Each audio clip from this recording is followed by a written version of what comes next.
Nabi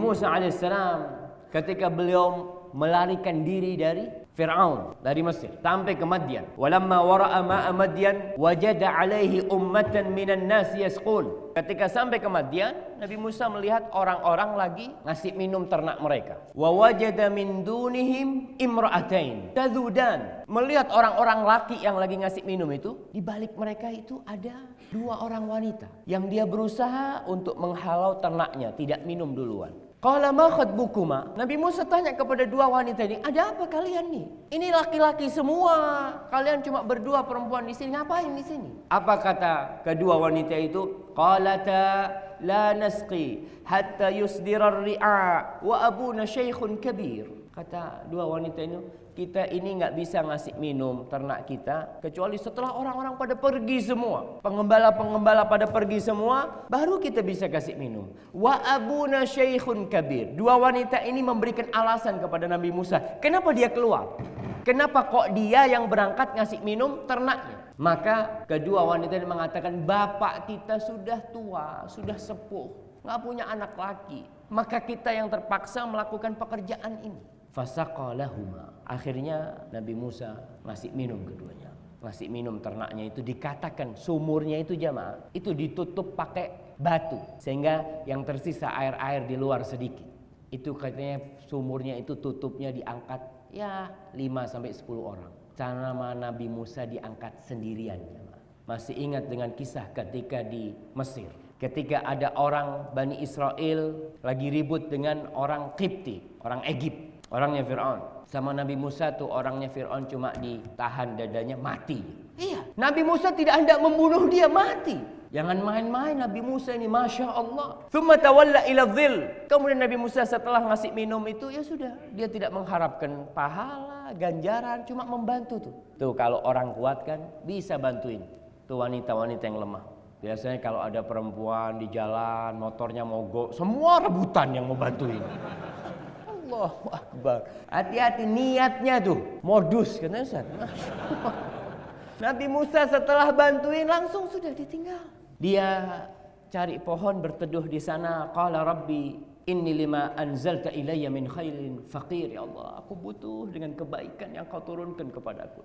Faja'at ihdahuma tamshi ala istihya. Kemudian salah satu dari wanita itu datang kembali ke tempatnya Nabi Musa alaihissalam. Ala istihya, sambil malu-malu. Qalat inna abi yad'u. Subhanallah, bapakku manggil engkau.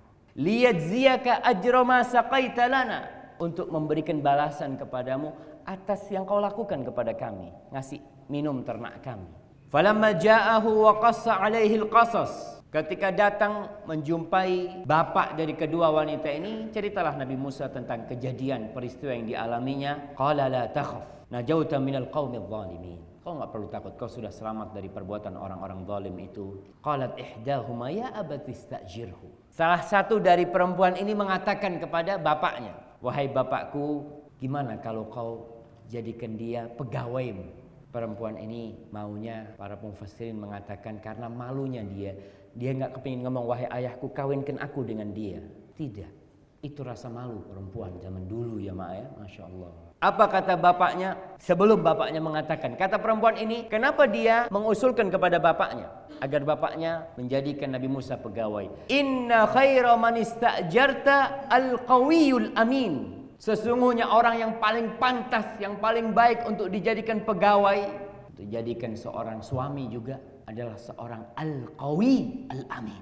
Orang yang kuat dan amanah. Dari mana perempuan ini tahu dengan kekuatan Nabi Musa? Tadi dia bisa ngangkat itu, Masya Allah. Jadi kalau cari menantu yang gagah gitu kan, jangan yang sakit-sakitan itu kan.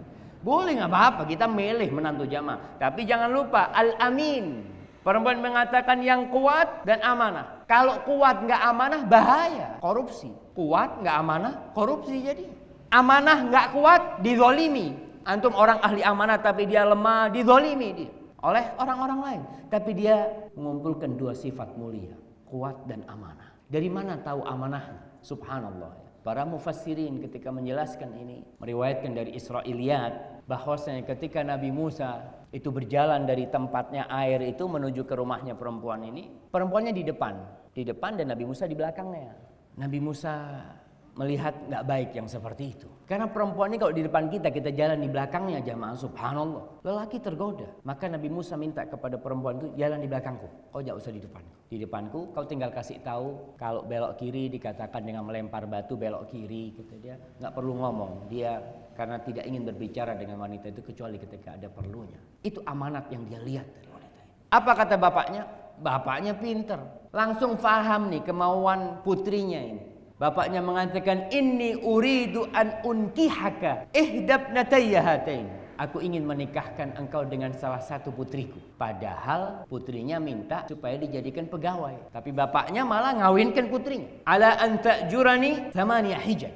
Dengan mahar, subhanallah. Maharnya itu menjadi pegawai selama 8 tahun. Fa in atmamta ashran famin indik. Kalau kau jadikan kerjamu itu 10 tahun, itu termasuk kebaikan dari diri. Jadi kita kawin cuma bayar 1 juta, 2 juta, itu murah jemaah. Gimana antum kalau jadi pegawai 10 tahun?